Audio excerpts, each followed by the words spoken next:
Okay, welcome back, everybody, to Dig Within. As always, I am Rob Edward, and today I'm really excited to bring this guest to you, Dr. Melissa Sell, and she is a teacher of Germanic New Medicine. Dr. Melissa Sell is a chiropractor and German New Medicine teacher. She helps people understand their symptoms from the German New Medicine perspective, guides them in learning to trust their bodies, and teaches them mental shifts for creating a deep sense of peace and well-being. And I first heard of Dr. Melissa Sell on Alex Zeck's podcast, The Way Forward, and the Alpha Vedic podcast about a year ago.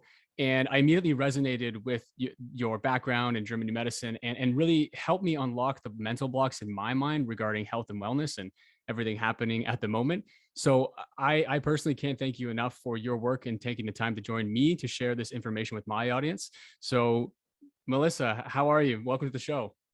I'm great, and thank you so much for having me. This Dr. Hammer's work and GNM, it's just changed everything about the way I understand health, and I love sharing it because, I mean, my mind was blown that I had never heard of it before. After being in like the holistic world for a decade, it was like it was just crickets. No one had ever mentioned this deep, amazing science of the body, and so any chance I have to share it with people to help them to make that connection for themselves, that like, whoa, my health symptoms aren't random. They're not a punishment for a bad lifestyle. It's like something intrinsically, biologically, like going on with me at this deep psycho-spiritual level. It's incredible. So thank you for having me. Yeah, well, I dove into a little bit of your background in your bio there, but I was wondering if maybe you can dive into anything that you wanted to expand upon in that. So your background and maybe how you found German New Medicine. Yeah. I'm a chiropractor. And so I became a chiropractor after working at a chiropractic office where I like learned so much about health and nutrition and spinal health and all these like lifestyle things that you can do to promote health and to prevent illness. And I was like, oh, this is my thing, and went to school and loved it and taught it for many years. And there was something in my own personal journey that led me to looking at my mind, looking at my patterns, looking at the things that kept coming up in my life, and that brought me down a path of kind of more internal realization stuff, of self-understanding, of understanding my thought process and how I react and respond to people. And so this was like a whole world that was opening up for me, and I knew that there was a connection between that and health, but I didn't know quite exactly what it was. I knew that like psychosomatic and stress causes illness, and once you kind of meditate and you decrease your stress and you start understanding yourself, people tend to get healthy. But I didn't have like the deep connection as to why. And I think because I knew that there was something, I was ready for it. There was this readiness within me to kind of receive this information. And I was listening to a podcast, and the lady on the podcast just randomly mentioned German New Medicine, and I was like, hold the phone, I have never heard of this. Let me look this up. And I immediately my mind was blown, because this is an entire new biology, a new science of understanding how our tissues function, why our bodies develop tumors, why our bodies develop cold sores, why do I keep having acne, even though I've done every diet and all the supplements and I've used all the skincare products and I'm trying to do it everything right. How come this problem keeps coming up? And I found those answers in Dr. Hammer's discoveries, and it was absolutely jaw-dropping. And coming from my background as a chiropractor, one of the core philosophical basis of chiropractic is that the body heals itself. This body is ancient. This body is brilliant. The body is the master chemist. It's the wisest doctor. And when we try from the external to mess around with it, we tend to screw things up because we don't understand what's happening. We didn't build the body built itself.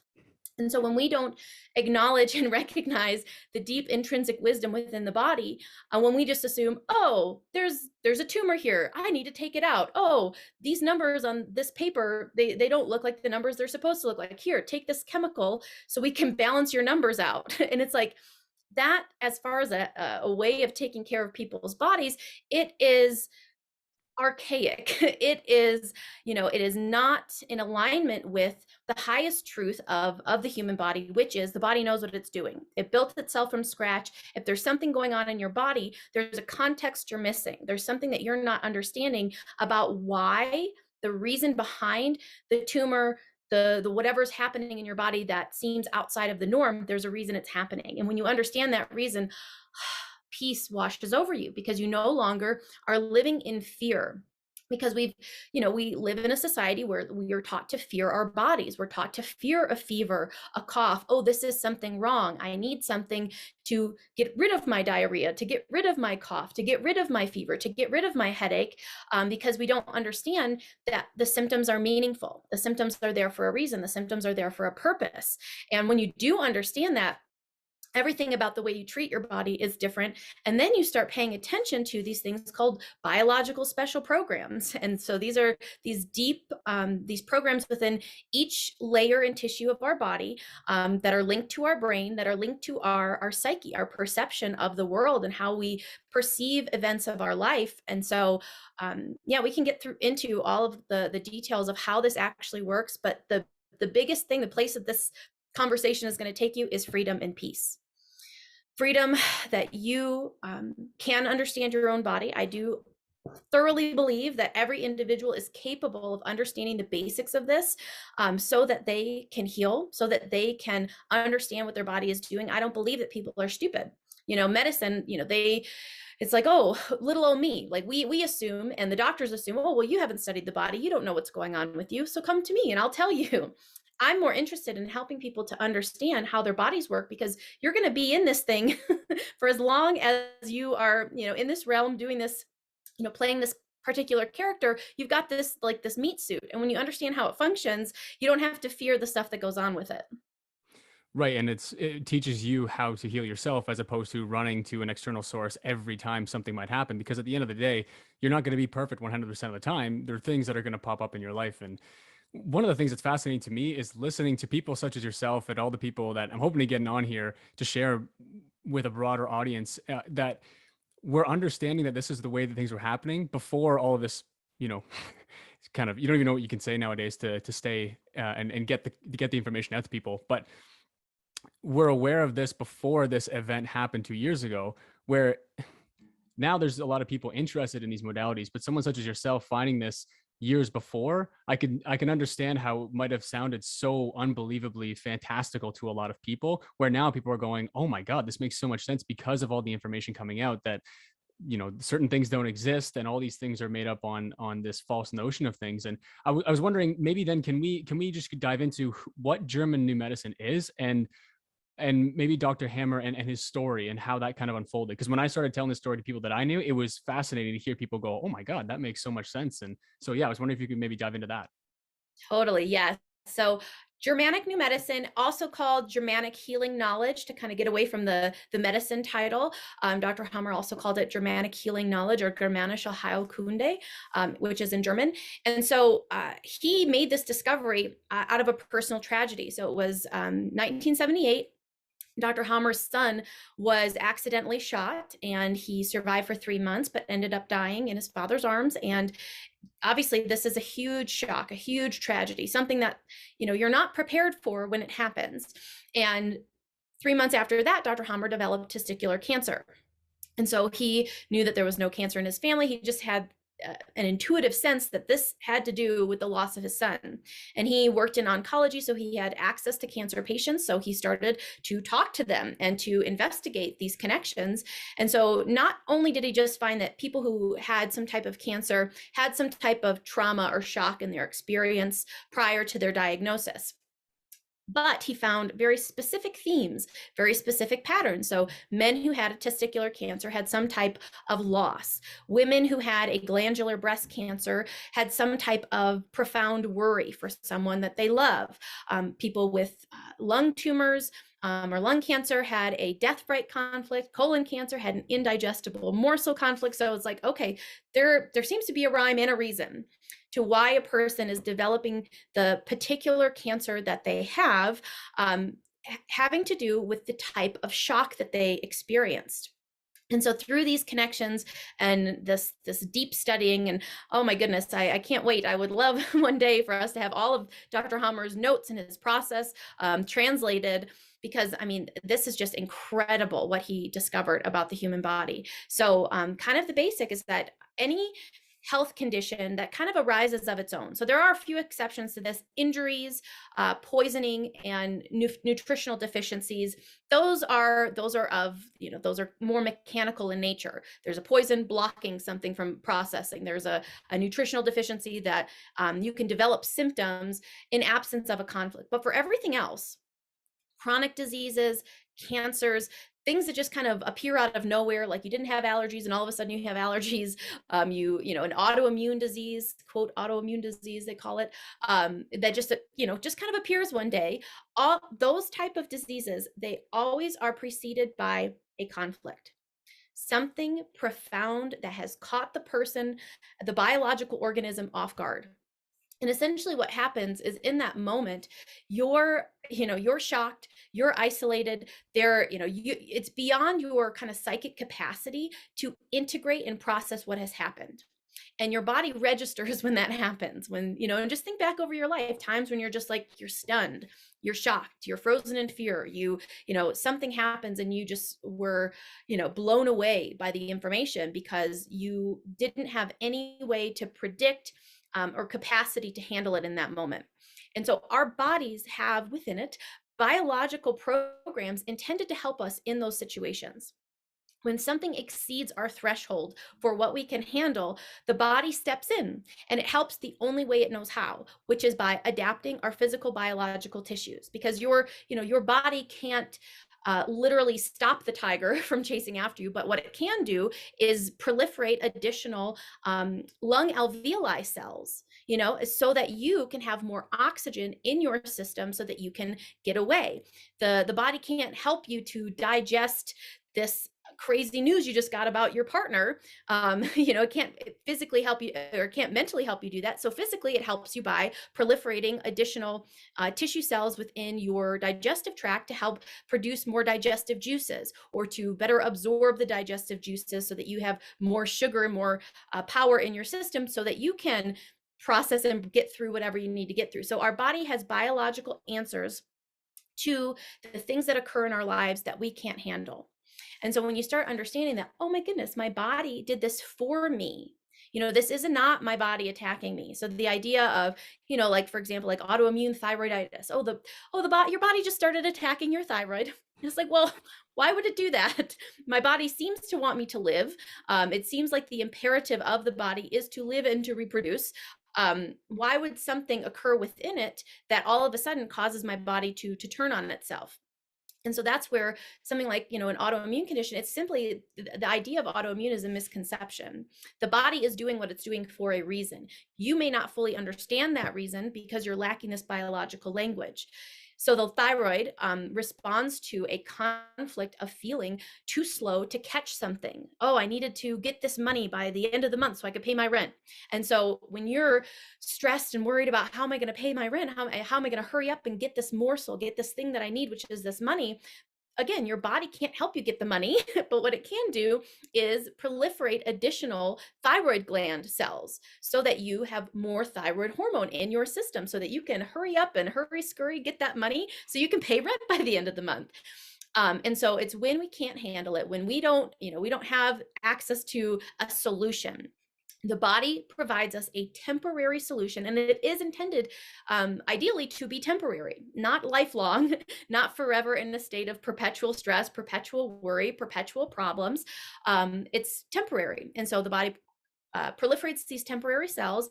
And once you, the sigh of relief, that's what you're going for. That's what the body is going for. It wants you to chill. It wants, it wants you to know that everything's okay. Once your body gets the signal, this is no longer a concern. What does it do? It starts to set you back to normal. And the way that it does that is it has inner programs intended to help you to get back to homeostasis. And so if extra cells were built for certain programs, like I said, extra cells are built in the thyroid, we don't need those cells anymore. And so what does the body do? It starts to decompose them using bacteria. And so this, the thing that the medical doctor will look and see, oh my gosh, your thyroid, it's being destroyed by your body. It's not being destroyed by your body. There was a proliferation that occurred based on a biological program. And now this is a decomposition that's taking place that is based on the biological program having been resolved. And so when you can understand this, it's like, oh my goodness, no longer do you have some kind of secret, nefarious enemy inside of your body that's turning on you that you have to suppress with medication for the rest of your life. What you need to do is you need to understand yourself. You need to understand that moment in time where you were caught off guard, when you couldn't handle it, and your body stepped in to help you. And when you can understand that at a deep level, you understand why it happened, and you understand that you no longer need to be concerned about that thing. That's when your body can be set at ease. And so many of the, like, what is it going to take to transform the experience? Because often we begin to identify, once we have a trauma, once we have something that catches us off guard, we can kind of develop our whole personality and psychic system around that trauma. And so it becomes our identity in many senses. And so to resolve these things, you have to withdraw your identity from them. And so that's kind of a whole additional level of emotional, spiritual growth and evolution that takes place for a person to truly leave behind, their dis-ease, their adaptation, the need for the adaptation, and the personality that they've developed around the need for the adaptation. So there's like so many really cool levels to this work.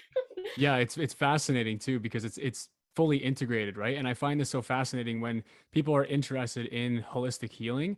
It's like how far down will you go to find the epitome of like what this is all based on? And things like this was so fascinating to me because you go, this is kind of the pinnacle. This is the foundation of true healing in terms of there's certain modalities that say that they're more, I guess, naturalistic than other ones, and this one's the enemy but ours is kind of perfect. Whereas if you keep going down further and further, something like this really goes down to innate, primal, psychological, mental, emotional, even spiritual, and then how that relates to the body. And I was curious, like, just to kind of hit home, I don't know if just really to kind of hit home for viewers too, is this wasn't just an individual who had something happen to him, had a biological response, and then developed this whole entire theory. He actually had a clinic that he was able to use for the duration of his life, and really like that thing you got behind you and this guy here, like it's full of his work that sort of placed everything onto the body and onto the mind. I was wondering if you can maybe just speak to that a bit more, just so that it's not necessarily all that woo woo to people, where this is some individual had some theory and this is kind of his findings, right? He had a lot of kind of backing to this. Am I correct? Yes, and that's, like I said, why I'm so excited for everything to be translated eventually, because there are thousands and thousands and thousands of case studies. And the thing about Dr. Hammer's work is it's not theory, because if it was ever proven to be wrong, even in one instance, then it's a theory. Then we say, okay, I mean, this is like medicine has a dozen theories for, okay, well, it's smoking. Smoking causes cancer. Well, this person never smoked. Why did they get cancer? They were never, they have tons of theories. This work, Dr. Hammer's work, are biological laws. They are always consistent, and they are verifiable by CT scan. And that was one of the, that's the additional level of kind of objective proof that this is how this whole thing functions, is that when you have a shock, a biological conflict shock, it's activated, your psyche caught off guard. In that same moment, there's an impact in the brain. It's a ring formation in the brain that can be seen on the CT scan. You can tell Dr. Hammer, brilliant, could read the difference between a shock that was active and still going on versus one that had been resolved and was starting to be in the healing phase. And there's also a ring formation and a target on the organ itself. And so all of these things, there are, I think, what was it, 152, there are 124 different verifiable points of all of the biological programs that are all, they're always present. You can always check them. And so unfortunately, because of politics, Dr. Hammer, he wrote this incredible thesis and presented it to the University of Tübingen, and they would not review it because if they review it, if they take it under advice, if they review it, if they offer any opinion on it, even to say any verifiable anything about it, as soon as it enters, the universities have to start using it. They have to start teaching it, and they won't touch it. Yeah, Won't because touch then it. yes, because then you would have to contend with the actual issue, right? And I'm pretty sure in my research, there's a quote essentially from the German Medical Society or something like that that he was presenting to, said something like, they don't want to know whether or not it's true. Is that correct?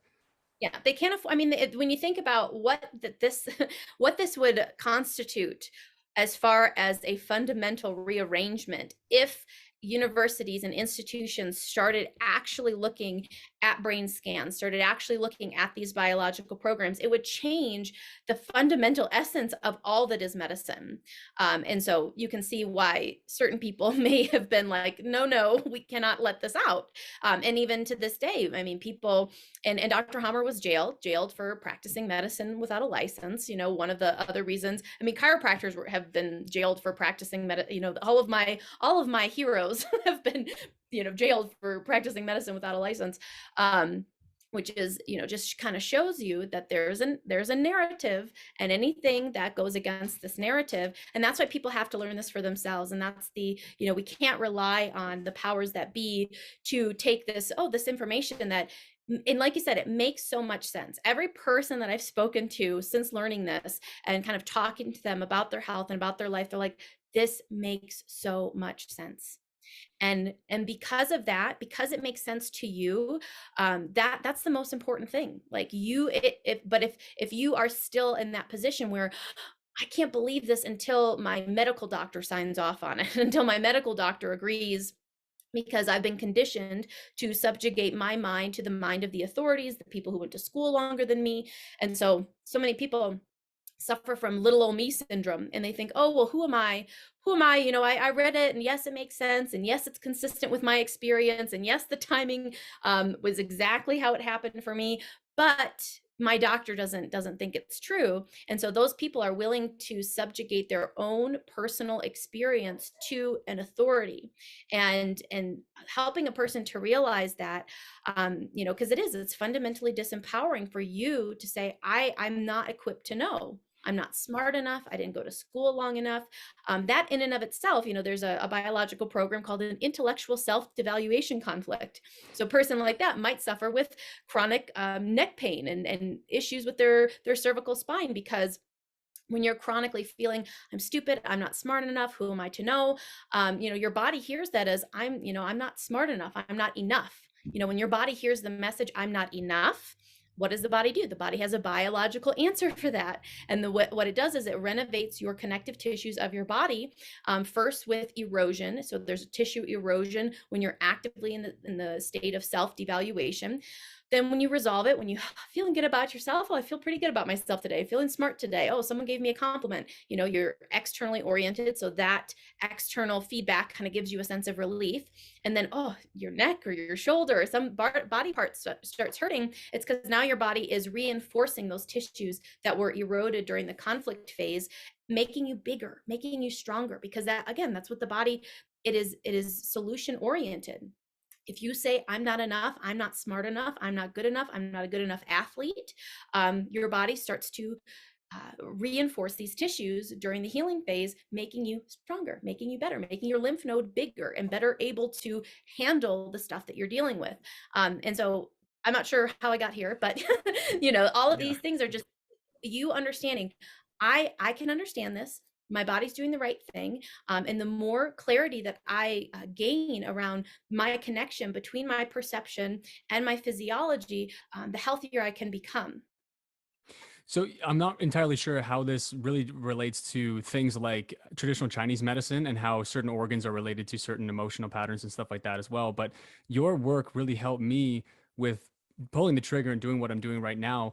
And through the studies that I had with Paul Chek and training with him and his system, and listening to my own body and going into meditations and figuring out if I have some sort of unbalance, or if my body is trying to tell me something. Now I'm trying to rewire my neurological pathways with how I conceptualize these things.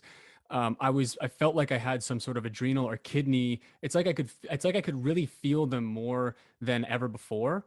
And just through my own research with things like fear and like you were talking about with inadequacies and stuff like that, it was through your work and really finding this out that it was like, okay, I have to make a decision here, and I have to kind of pull trigger, or this is going to become something worse, because my body is telling me you can't live in this state anymore and you have to take action in order to heal. And it was, again, I wouldn't maybe say it was immediate, but it's definitely made an impact on the fact that it's that reaction that my body was having anymore. It isn't occurring anymore. And I can't relate it to anything else other than taking action and getting rid of that thought pattern in my head and going for it. Oh, that is so good. And yes, it's completing the story. And so when the body, when you have this, the biological conflict shock, the thing that catches you off guard, it could be a realization one day. An example, and I don't know if this correlates exactly with what you were dealing with, but like with the adrenals, the adrenal cortex has to do with a conflict of being on the wrong path or having chosen the wrong path, or I'm not doing the right thing, I should be doing something different. So that comes upon you one day, or some evidence comes to you and you're kind of just slapped in the face with it. Am I doing the right thing? Am I on the right path? Did I choose the right partner? Am I in the right career? Am I doing the right stuff with my time? And every moment that you're preoccupied with this unresolved conflict, again, your body is trying to solve that for you. And so it does that by going through a program with the adrenal cortex, which causes you to slow down. So you lose tissue within the adrenal cortex. And so this causes you to feel stressed and tired and, all of this stuff. Your hormones levels change, low cortisol. And the body is like literally trying to slow you down because if you're afraid, I'm too far down the wrong path, I bet on the wrong horse, I might be barreling towards something that I don't want, the body's like, hey, let's slow you down then. That's the biological solution for you. And so as long as this story is unresolved in your psyche, as long as you are still, I'm on the wrong path, I'm on the wrong path, I'm getting all these reminders that I'm on the wrong path, you have to change your path. Like that's what the body is hoping that you'll do. The body, this is a temporary adaptation. And if you're disconnected though from yourself, if you are, so externally oriented where you're like, oh, well, I already made all these decisions, I can't change it now, like, what am I going to do? You're just kind of coping and like suffering in silence. And your body is letting with all of this fatigue and all of whatever it is that you're dealing with, your body is trying to help you in those moments for you to get to the point of changing the story. And once you did it, the body doesn't have to activate that program anymore. It can go back to balance and homeostasis because you completed the story. But it's these completed stories, these situations that don't have external solutions, or I haven't found a solution for myself, that the body's like, okay, well, we're just going to keep doing this program until you get it together, until you figure out whatever it is you need to do to bring peace to your spirit, to your, to yourself. And then your body's like, oh, he's safe, all is well. That's fantastic. And I think that's good because I think a lot of people are probably having the same reactions to everything that's going on right now, similar to what I had too. And I was wondering, because I was able to, I guess, conceptualize this with the help, honestly, with the help of you, just even through online. So it really shows the reverberation of people talking about these kind of things. But is it important, and can someone heal from that without knowing that this is kind of the case? I mean, I'm sure this is obviously it is, because not a lot of people know about German medicine and stuff like that, and they still heal from these conflicts. But I'm wondering, how important is it that the individual is aware of this is kind of the way that things work, and solving that, I guess, story in their mind to get that metaphorical tiger to stop chasing them that has been chasing them for years and years and years in the body's mind. It can come through all sorts of avenues. And so I don't think that there's one way or you have to understand it, because people, kind of live in blissful ignorance and they solve things all the time. And it's our nature to solve these problems. It's our nature to solve these conflicts. I mean, think about animals, fight or flight.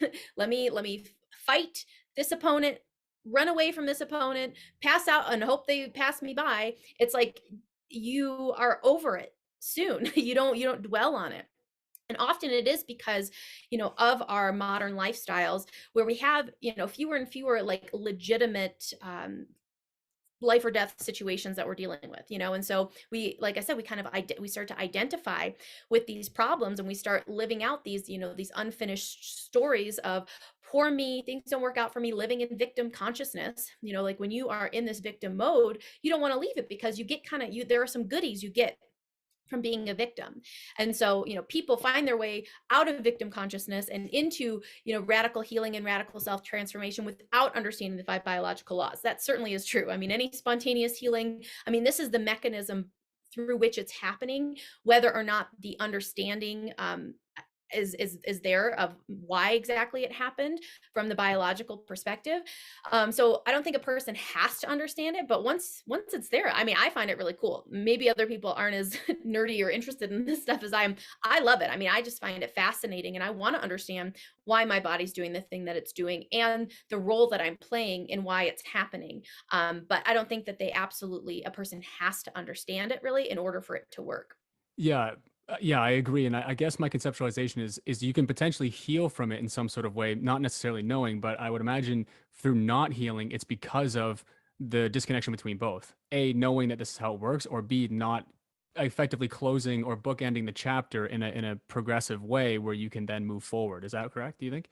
Yeah. So yeah, when a person has a conflict, and it's not resolved, and it's something that, one of my teachers says that, like, if it could happen again, if the thing that originally happened, if the thing that you were concerned about, the realization you had, the shock, if it could happen again, the body keeps the biological program open. It's like better safe than sorry. We better be able to reactivate this program quickly, in the case of this thing happening again. And so the biological program remains active and reactivated by, something really interesting like allergies. And allergies occur because the body, at that moment of shock, when you were caught off guard, when you couldn't handle it, the body took a snapshot of everything happening in your system, all of the season, the temperature, the people around, the smells, the foods in your body, all of these different little elements. Because if it can confer a survival advantage, think about being, an animal out on the plain, and you went to a certain water hole and there was a juniper bush, and you go down to get water, and then you get attacked by a predator. When you smell the juniper, when you get near a juniper bush, the body's like, oh crap, this thing might happen again. Let's do what we can to activate this program so that if you need to run away like you did last time, that you're able to do that. And so we have these tracks and triggers, these external environmental reminders. Those can actually be internal memories, or they can be thought, emotional states that your body has, like, oh, when she vibrated at this frequency, she was in this emotional state, this biological program was active. And so, and every time you kind of go back to that particular emotional state, that emotional vibration, the body registers that as almost like an allergy. It's like allergic in the sense, I'm going to go ahead and reactivate this rash program, this separation conflict program, because it's become tied to that original biological conflict. And so that's how, people who have flare-ups, people who, can't eat anything, or they eat something and they have some type of flare up of their condition. It's simply because all of those things, it's not the food, it's you and how your nervous system is processing the information from your environment in conjunction with the biological shocks that you've experienced. And so all of these things can be unraveled if you get to that core shock and you change your perspective of it. So in order for you to like resolve a conflict, my teacher also says the stone falls from your soul. It's like, I don't have to worry about this anymore. I don't have to worry about this anymore. And sometimes in order to get to that place, you have to go to a bigger concept of self.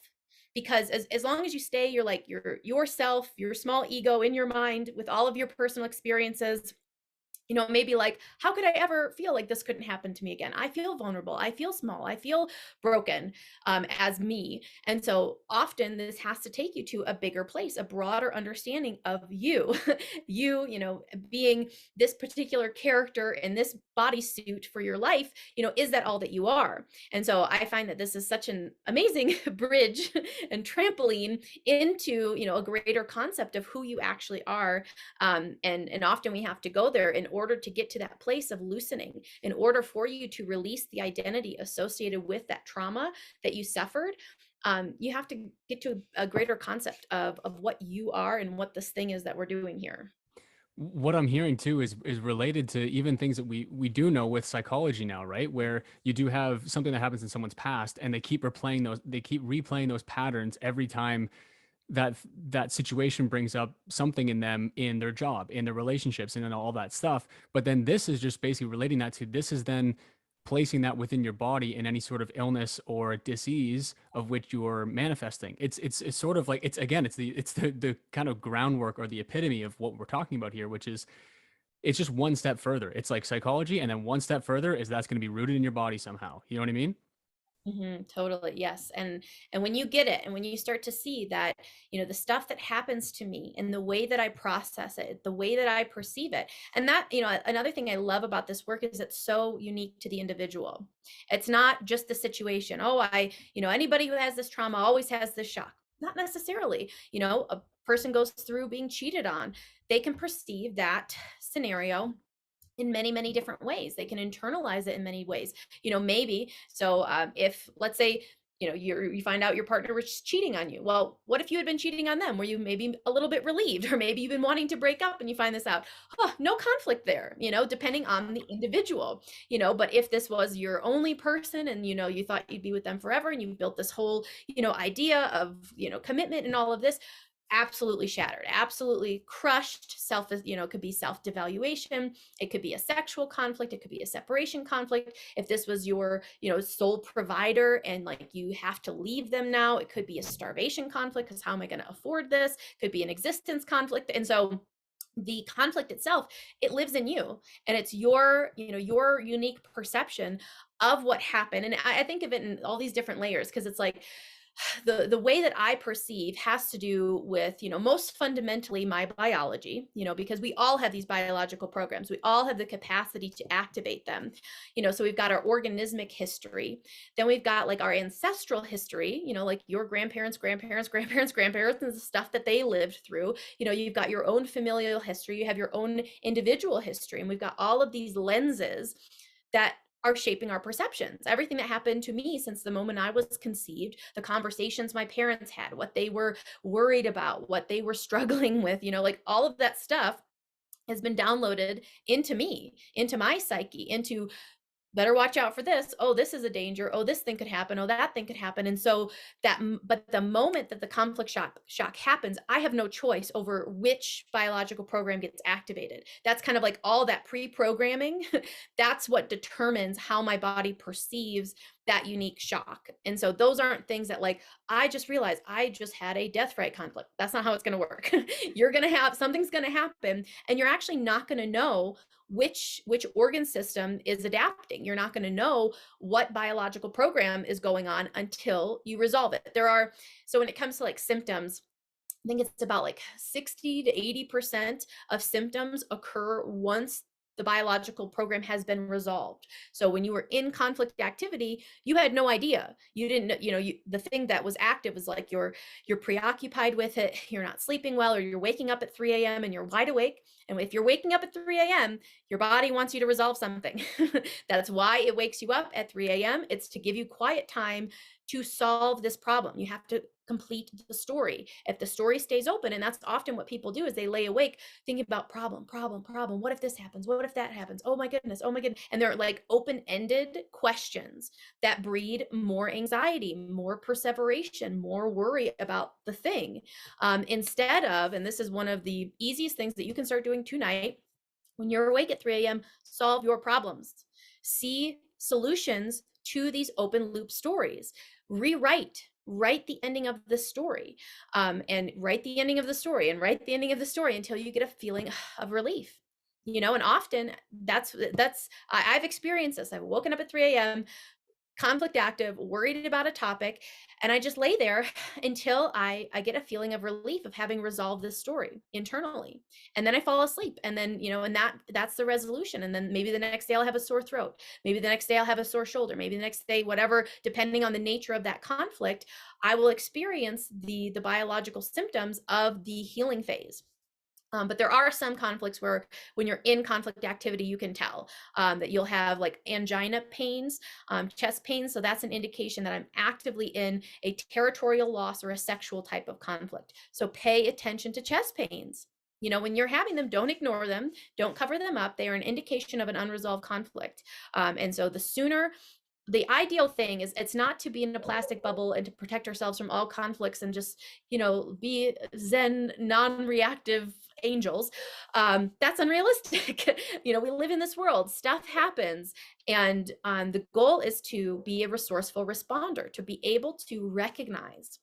If I can recognize my hands are cold, my digestion is slowed, I'm perseverating on something. I can't sleep. I'm conflict active. I need to resolve this problem. If you can recognize that when it happens and seek to find a solution as quickly as possible, that's going to help you stay healthy your whole life.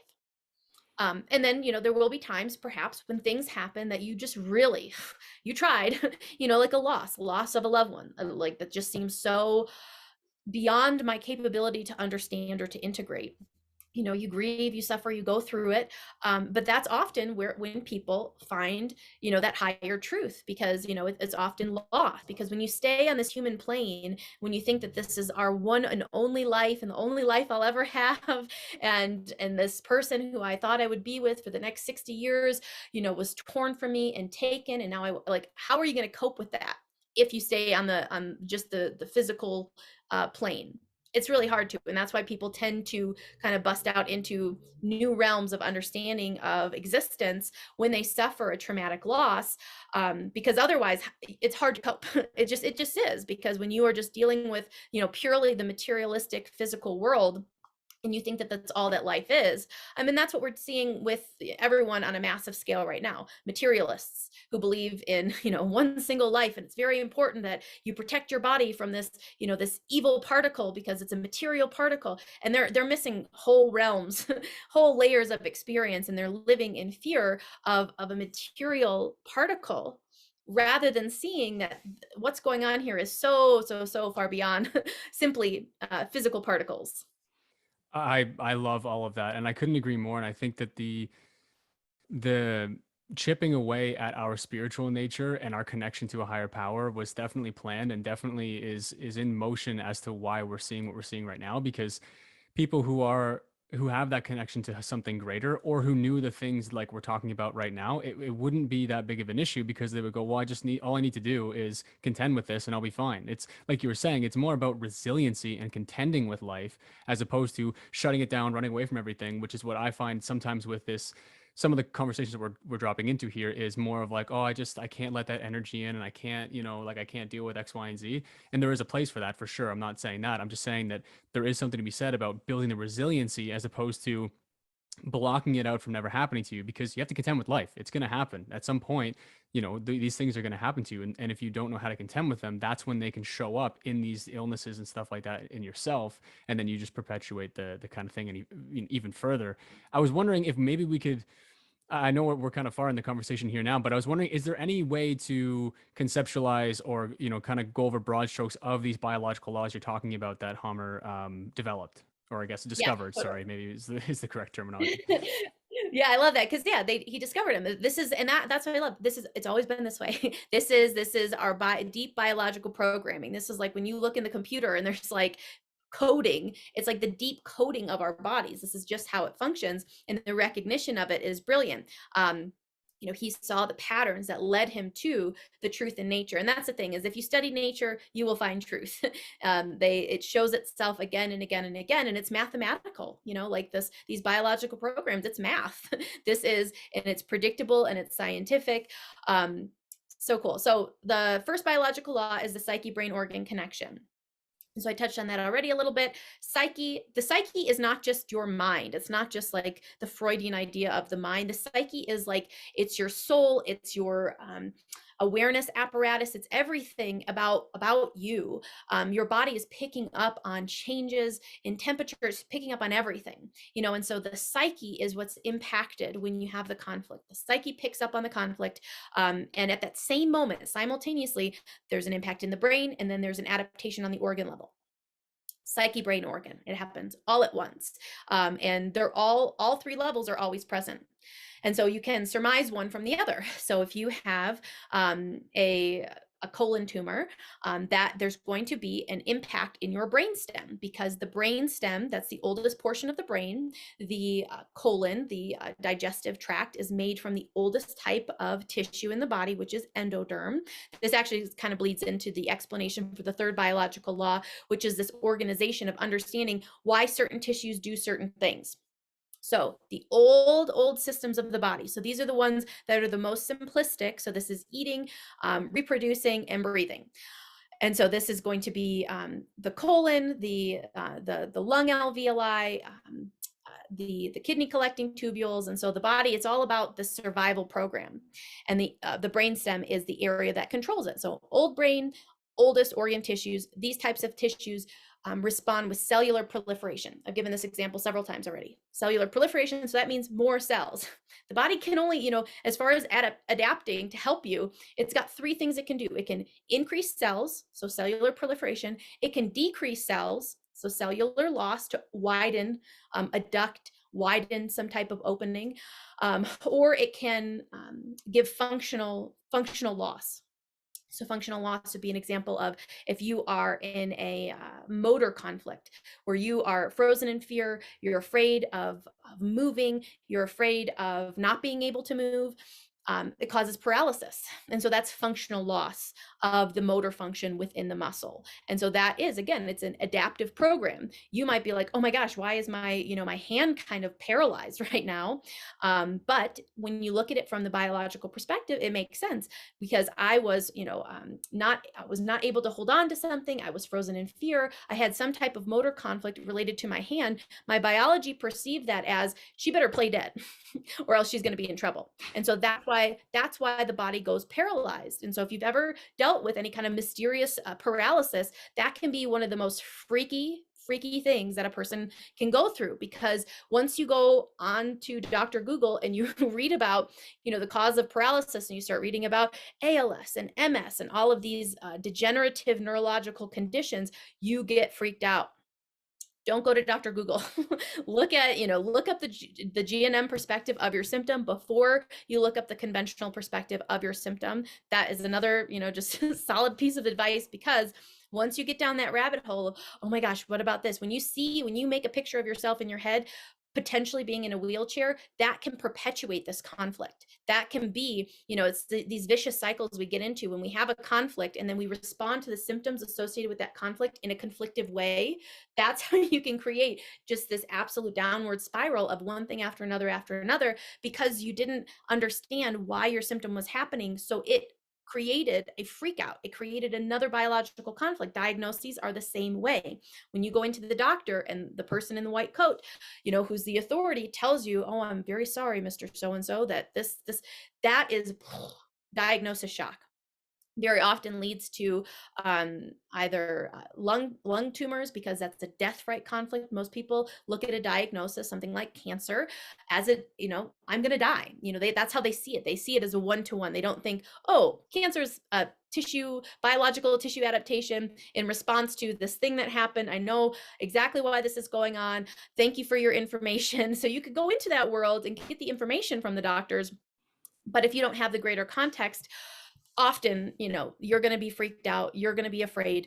So understanding this is just so amazing. So the psyche brain organ connection, that's the first biological law. The second biological law is the law of two phases. And so all of our biological programs run in two phases, given that there's a resolution to the conflict. And the way that this works, and I highly recommend looking up the chart, because the chart, I'm a very visual learner. And so the chart's super helpful to understand. Basically, you have a line, and then we have our day-night rhythm. And so this is the arc. During the day, we're more sympathetic active, and then at night, we're vagotonic, parasympathetic, and that's the normal day-night rhythm. Then the moment we get caught off guard, the moment we have the shock, the moment that we find out that we've lost the job, that we, aren't getting the money, the thing's not coming through, the person passed away, there's the shock. And then again, the body registers exactly the program necessary based on your internal programming and what is going to be, what tissues need to be adapted in order for you to best survive this. And every single moment that conflict is going on, tissue adaptation is taking place. And so the tissue adaptation is going to keep taking place until you resolve it. So that's either cellular growth, cellular loss, functional loss. Then the moment that the conflict is resolved, okay, I thought it was going to be a problem. It's not a problem. I resolved it. I shifted. I forgave someone.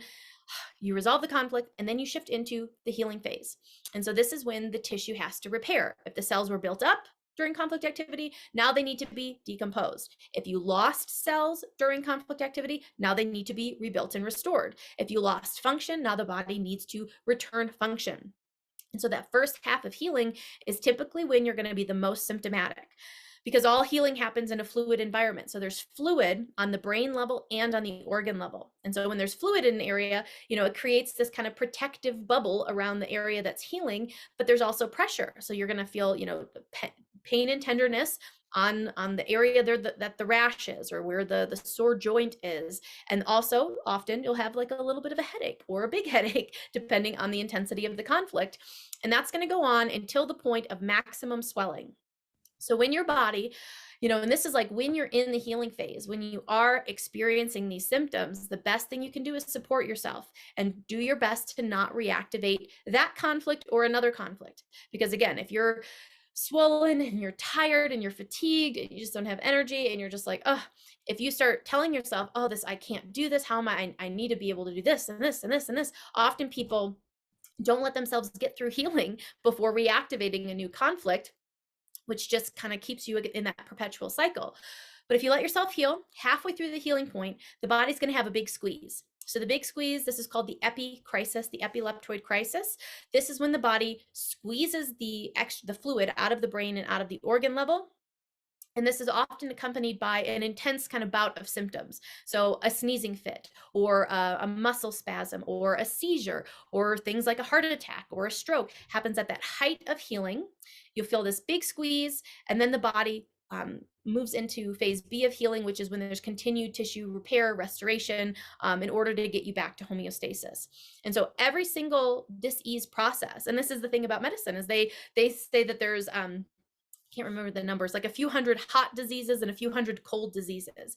And so they see them as completely separate diseases. And Dr. Hammer zoomed out and saw, no, this is one whole process that's going on. These aren't separate disease conditions.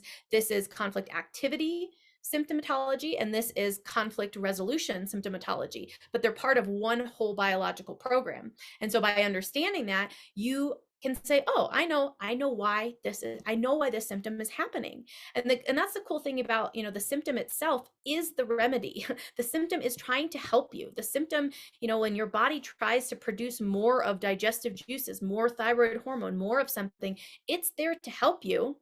And then the body is simply putting things back to normal. When you have inflammation, when you have a fever, when you seem to have a quote infection, an infection, we conceptualize it as this external thing, this external entity gets in the body and is causing a problem. And then of course, if you believe that, the logical thing is to destroy the external entity.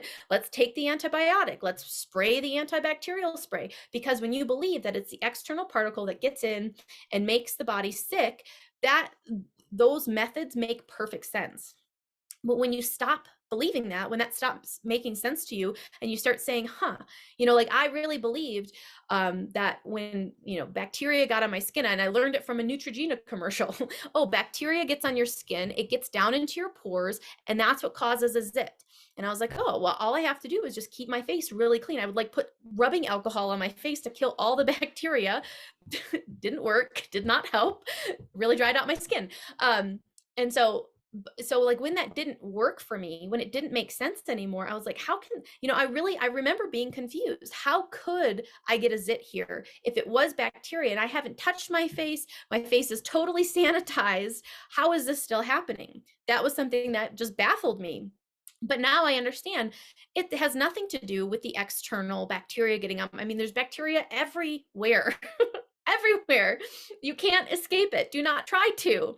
You don't have to, because bacteria are our helpers. And that's actually the fourth biological law Dr. Hammer discovered, is that bacteria and fungus, and we can touch on the things we're calling viruses, but bacteria and fungus, they're in the body to help, and they only become active when they're needed. They are seasonal workers.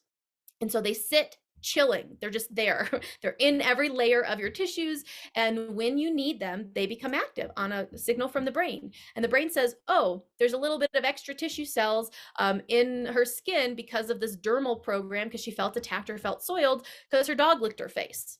And so once my body built up a little shield to protect me from this attack or this soiled sensation that I felt.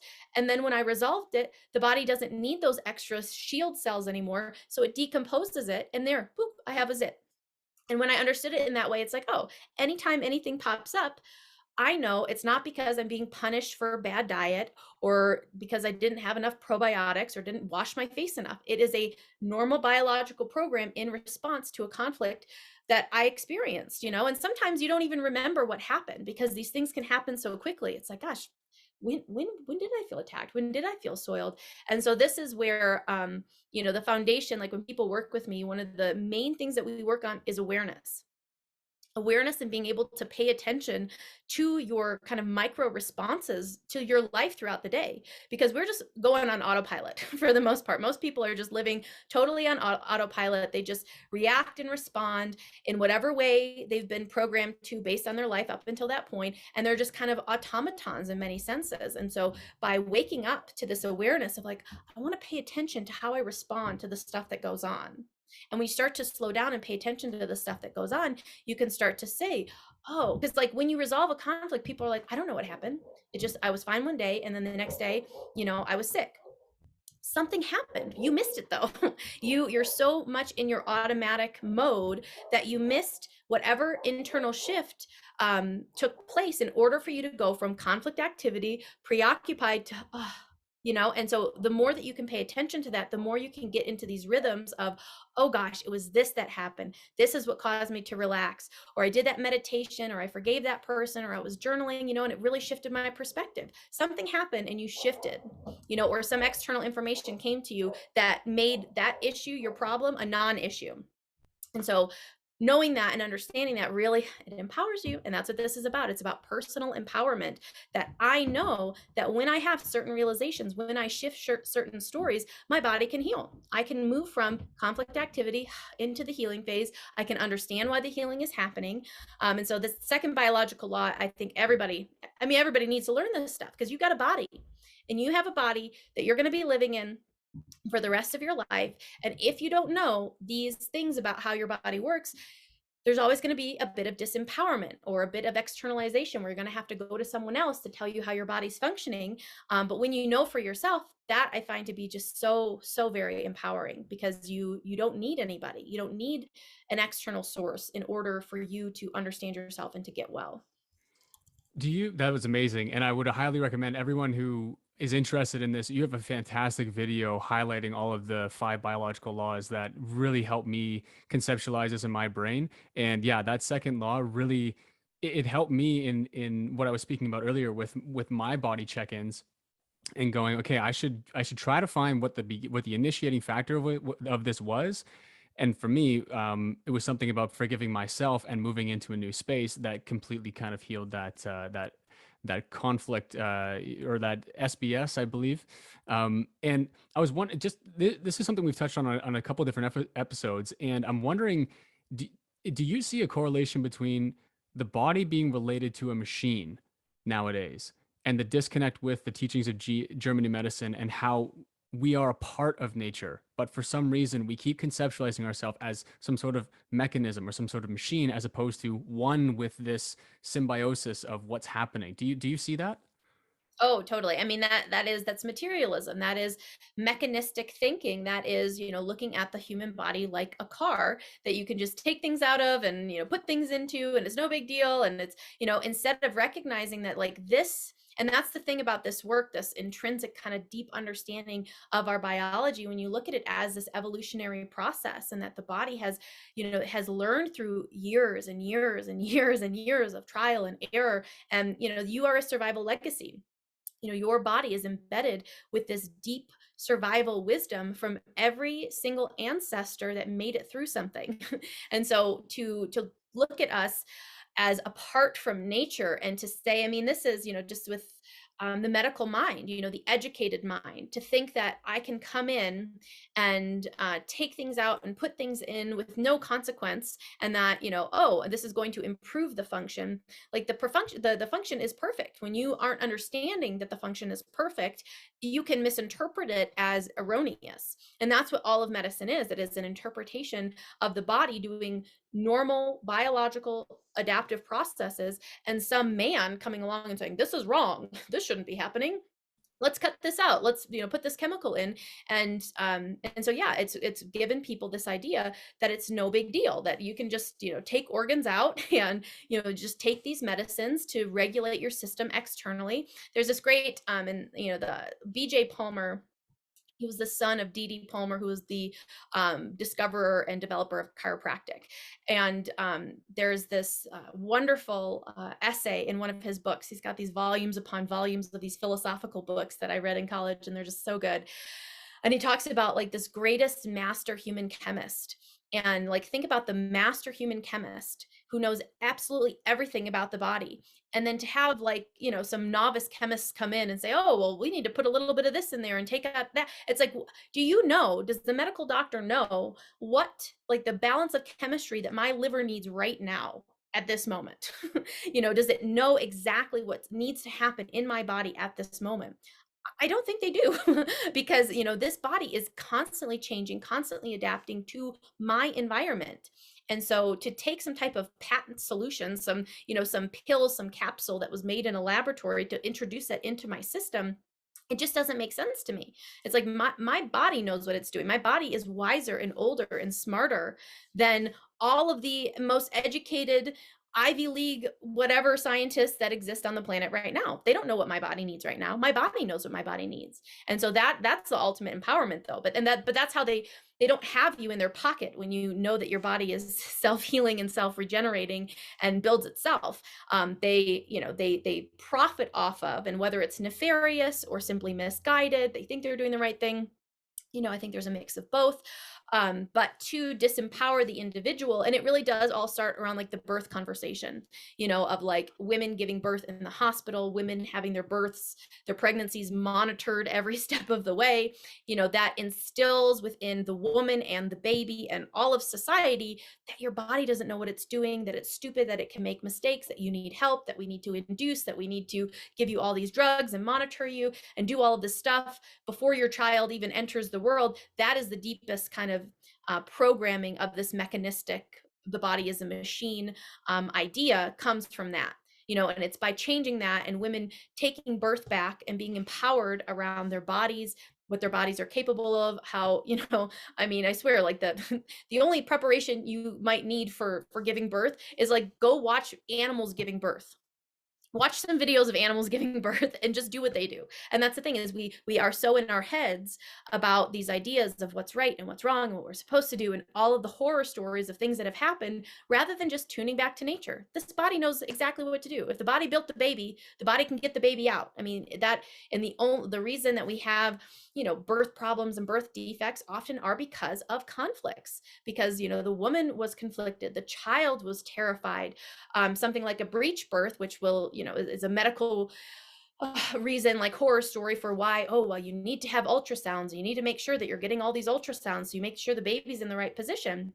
If the mother went through a shocking situation and the baby was frozen in fear due to a loud sound or something shocking the mother experienced, they can have this paralysis in their muscles, which can prevent them from getting down into the proper head down position. And so when you see even the things that we look at as complications that need medical intervention, those things can be prevented when you understand this kind of greater context of our biology. Yeah, a lot of the podcasts I'm listening to recently, a lot of the conversations nowadays with everything going on in the world and trying to build better systems, things like holistic birthing techniques and viewing it in a more, I guess, naturalistic way is something that's fascinating to me, and I love those conversations that are happening right now. And it kind of leads me into one of my questions here, because relating to natural birthing techniques and going out and looking at nature is one of the things that I've really focused on through looking at the work of Paul Chek and other people, with healing yourself with nutrition as well, in terms of going back to our more primitive ways of eating, like the Weston A. Price Foundation model and his work. I'm wondering how to integrate this knowledge of Germanic New Medicine and the healing knowledge with things like not getting too caught up on your eating habits and nutritional stuff like that, but as well as paying attention to things like nefarious things that are ending up in our food supply, and glyphosate and fluoride and things like that. So how do you kind of integrate both of those sort of concepts into one? Totally. Yeah. And I find it's like, it's just common sense. When you are aligned with this natural idea, you've often likely come across all the things in order to finally arrive and finally discover GNM, that you now know there are natural ways of eating. There are ways that are more in alignment with our biology. And when we eat genetically incongruent diets and we expose ourselves to genetically incongruent substances, that can interfere with normal and optimal functioning. And so, when you get away from the idea, and this was huge for me because for years I taught that it was diet causes cancer, bad foods, chemicals in foods, additives, bad foods, inflammatory foods, you name it. Like that was what I taught people for many years. And so unlearning that is very important, because as long as you have in your head, oh, this food is going to cause cancer, oh, this is bad and this is bad and this causes cancer, that adds a layer of fear, of worry, of, oh, I can, oh, this thing that I really want to eat, oh, but it's so bad. It kind of is this weird sort of religious naughty thing where I'm going to do the sin and then I'm going to do the detox.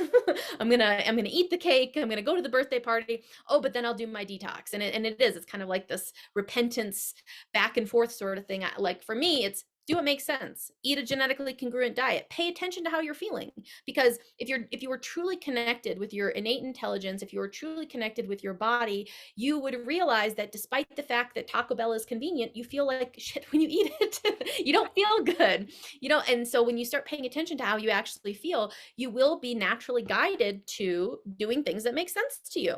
And so I think it's about making sense out of it, but then also not freaking out about it. Like the things that are, somewhat outside of your control, in the sense of like, electromagnetic radiation and chemtrails and the stuff in the water, the things that like you, despite your best efforts, are still probably being exposed to some extent.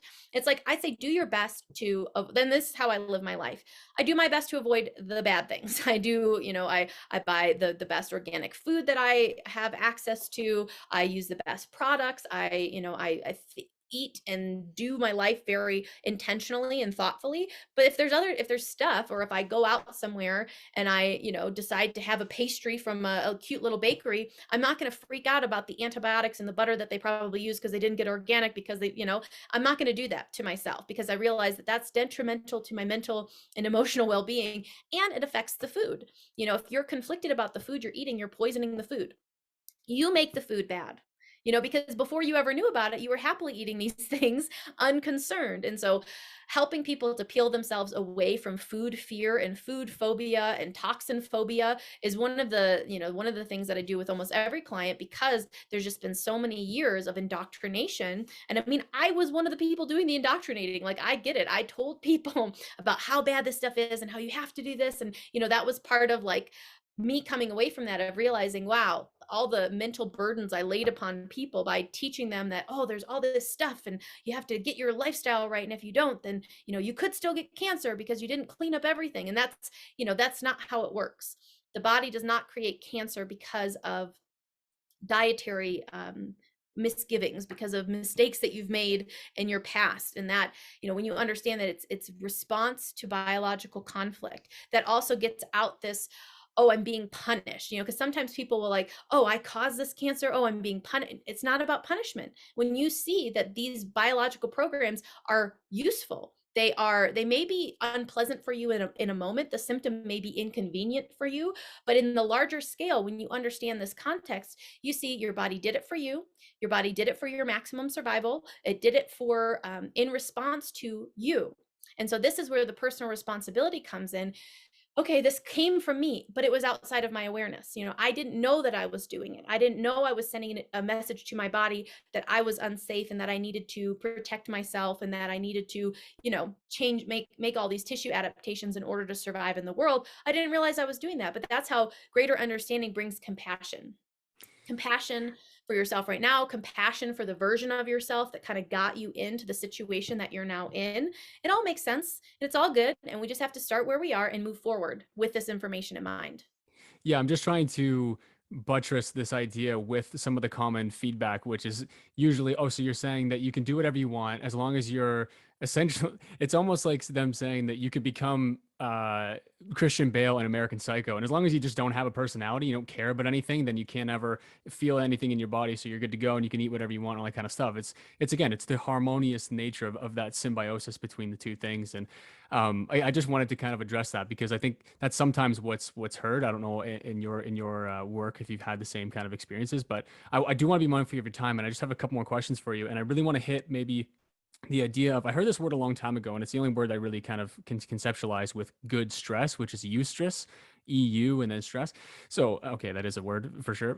So then I was wondering the concept in your mind, the importance of good stress, such as exercise, physical exertion, cold therapy to build that resiliency, and how that relates to German new medicine in terms of not having the metaphorical tiger chasing you all the time, but sort of actively putting yourself in a position of exerting that good stress.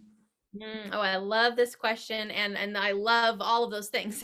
I find I even just after I went for a run the other day, I do like sprint intervals, and it's like sprinting for me. It is like this primal remedy for anxiety because like literally I feel like when I'm sprinting because it's like it's this huge burst of activity and it's such a primal activity. If like I want to go hunt down a rabbit for my dinner, I have to be able to run after it. And it's kind of like you get into, instead of being in prey mode, you're like you get in kind of predator mode.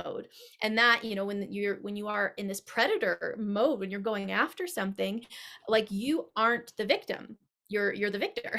And so that changes the energy. And so I find that all of the things like the cold showers, like the breath work, sprinting, these big exertion, and then deep relaxation, heart rate variability stuff is super cool because I find that it's just in tune with primal rhythms. Like it's people all day long are sitting in cubicles and sitting in offices, like spiking all of these like intense, stress hormones from worry, from fear, but they're not exploding them into an actual physical manifestation. You're not moving that energy. And so that energy is just kind of sitting.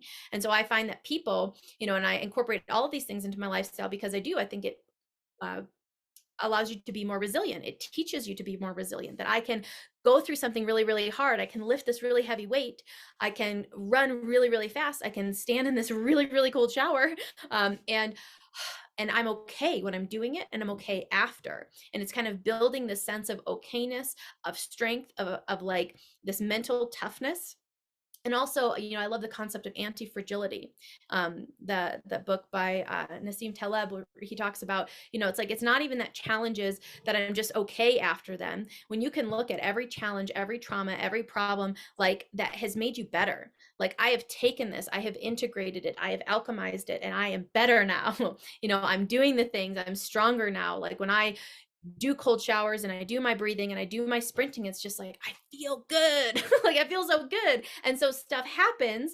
What it does is it raises my emotional threshold for what I can handle. I find that these lifestyle resiliency exercises, it raises my threshold for what I can handle. And so I'm more able, I have access to more resources. So if some event comes into my awareness and impacts my psyche, I kind of have more space. I have more space to handle it. I have more resources. I have more creative ideas.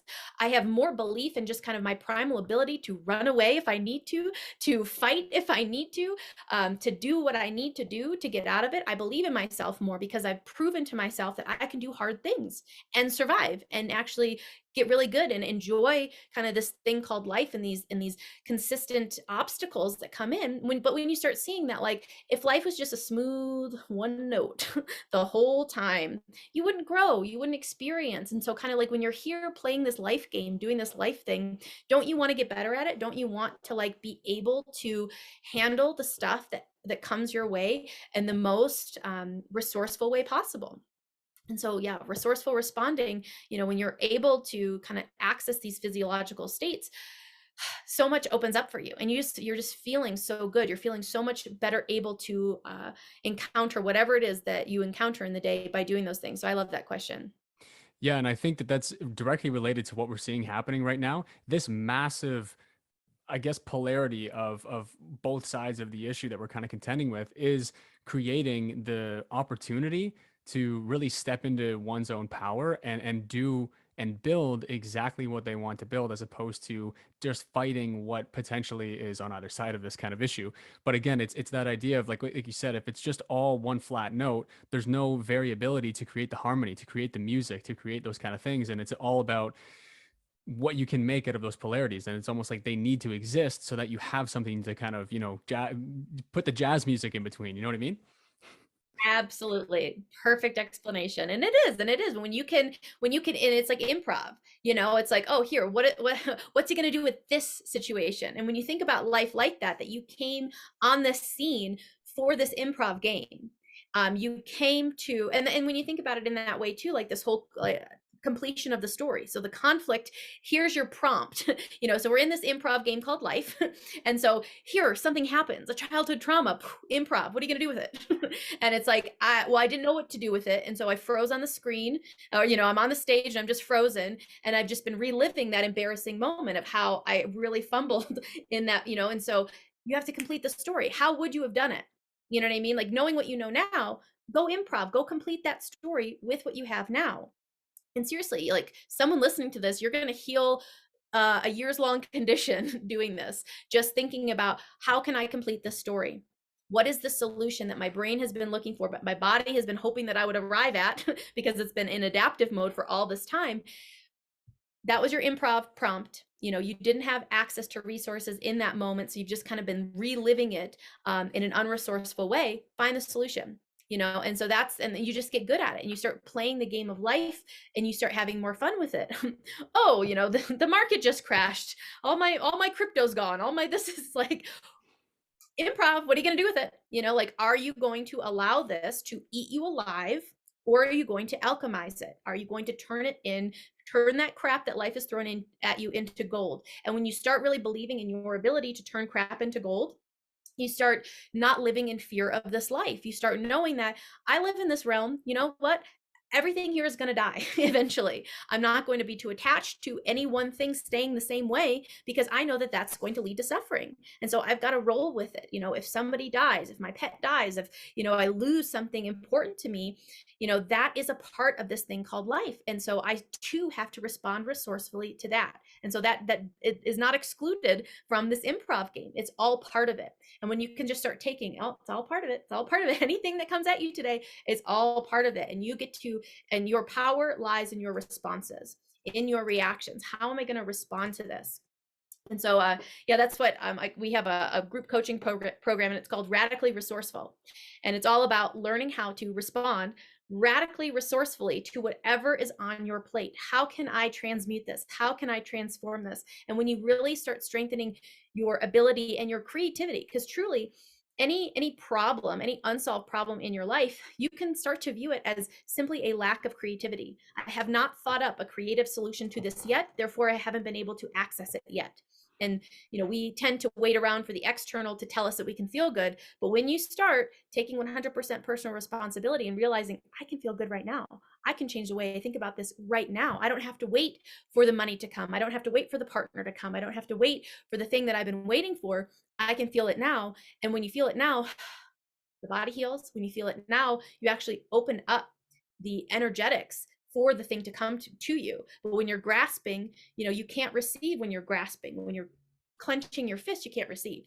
And so, yes, thank you for all these questions. These are awesome. Yeah, no, one of your interviews really spawned this upon me, and I actually have Matt Presti from the Walter Russell Museum coming on soon, and I'm fascinated by that. And I've heard you mention it before, but you can go down so many different rabbit holes with that. But really, what Walter Russell's work is working with the creator is creativity purely. That's what it is. That's how you do what the creator does, right? And I think that's, again, it's almost like exactly what you're saying is the imprinting and the coding, as it were, not to use the kind of, again, the technological terms of all this stuff, but the symbiosis is built within this realm that we're in, and how you would contend with that is to be creative and have those creative solutions and stuff. And I was wondering, so just to kind of close out here, everything in this has really kind of related to this question, but I love to ask this one, and it related to something that I heard recently on a podcast that I'm probably going to imprint onto my brain now, which is no complaining without solutions. And I'm wondering, what empowerment solutions or advice would you have for people who are unsure of their lives or what to do right now with everything going on? Go within. Get quiet. Stop listening to the chatter. Because like the idea, the thought that I don't know what to do, that's a thought. That's a thought that's blocking you from what you actually need, which is to tune in. Because all the answers are within. The answers aren't going to come through like squeezing your brain and like trying to think out, oh, it's going to come through. I mean, think of all of the answers that you've had in the past. Did it come through just like squeezing your brain really hard, or did it just kind of come to you? It comes to you in a flash. It descends upon you when you are in alignment, when you are quieting the mind. Get out of the chatter, get out of the past, and get out of the future. Just be here and be open.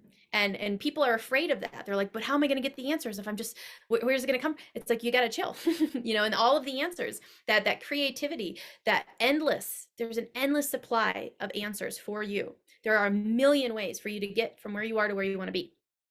And so just pondering upon that, there is a solution, there is a perfect path, there is a perfect answer, there is a way. And even if it's my educated mind, it's the chatterbox mind, it's the past and the future mind, it's all the voices of all of the people that you've ever listened to your whole life, it's because you have mistaken that chattering for true thought. And true thought is no thought. True thought is alignment with source. And when it's a knowing. And so many people are like, well, how do I do it? You have to practice. It's kind of like, people will have divine revelations. They'll have moments where they just get to this point of complete clarity. But I think that you can kind of engineer clarity by taking these moments of your day of knowing that like, I'm too much. And, people say I'm too in my head right now. And it's because it is, you're too in your head. You're too trying to figure it out on your own, but when you're trying to figure it out on your own, basically you're just taking all of these data points from your whole life and trying to like find solutions. But if the solutions don't exist in that book that's made out of all the data points from your life, you're just looking and you're furiously looking and looking and looking. And it's like, put the book down and let the universe speak to you, because the universe has all of the answers, all of the notes in that book, and then some. And so when you can link up with that, linking up with that is going to help you find your path, the place you need to be, the things you need to do. They are shown to you. And if life becomes this really fun kind of, Easter egg hunt where you're just like, that was for me, that was for me, that was for me, this nugget was for me, this podcast was for me, this, this book, this thing that I heard. And it's like, you never have to worry about anything ever. Like, that's one of my favorite quotes that I say to myself all the time. You never have to worry about anything ever, because if you are in alignment, the answers will be shown to you, it will be given to you, it will be delivered to you. And if it's not there, it's because you're just simply lacking the readiness, which means you're probably too in your head and you're not spending enough time just getting in the flow, getting in the tune. Like, be here now. Don't be in the future about what you're going to do. Be here. And when you're here, the answers will come. I thoroughly love that answer. And I thoroughly love this conversation. And I was wondering if people love this conversation as well, they want to get a hold of you, some of your programs, want to work with you, how do they find you? Yes, drmelissasell.com. I have a whole library of courses. The courses are about changing experience, so how do I change the experience of an indigestible morsel? And the courses are full of just ideas of how to do that. My YouTube channel is great. There's tons of videos, tons of GNM YouTube tutorials so that you can like watch through, the biological program associated with the muscles or the thyroid or the kidneys, because the more that you understand that, the better. I am taking new clients for January, and so you can head to my website and get in touch with me, and maybe we can work together next year. But yeah, there's so much stuff. There is a group coaching program too that I mentioned, the Radically Resourceful, and so that you can join at any time. You just kind of jump in and we do Q&A, and it's really just a fun way of learning how to kind of incorporate this into your lifestyle. How do you make it so that's just who you are? I just respond resourcefully to the stuff that happens to me, and I just get stronger every day and I get better at improving my life experience. And so yeah, please reach out. I would love for you to get connected with some of my resources and tools, because it's all about you. It's all about you making sense out of this for yourself. And so I'd love to connect with you if you'd like to. Awesome. Well, again, I can't thank you enough. I thoroughly love this conversation. I loved the chance to speak to you again, and I hope people did. And if you did, please let me know in the comments, like, subscribe, all that fun stuff. Everything will be linked in the show notes below. And I hope you guys really enjoyed this. Thank you very much for tuning in, and we'll catch you on the next one.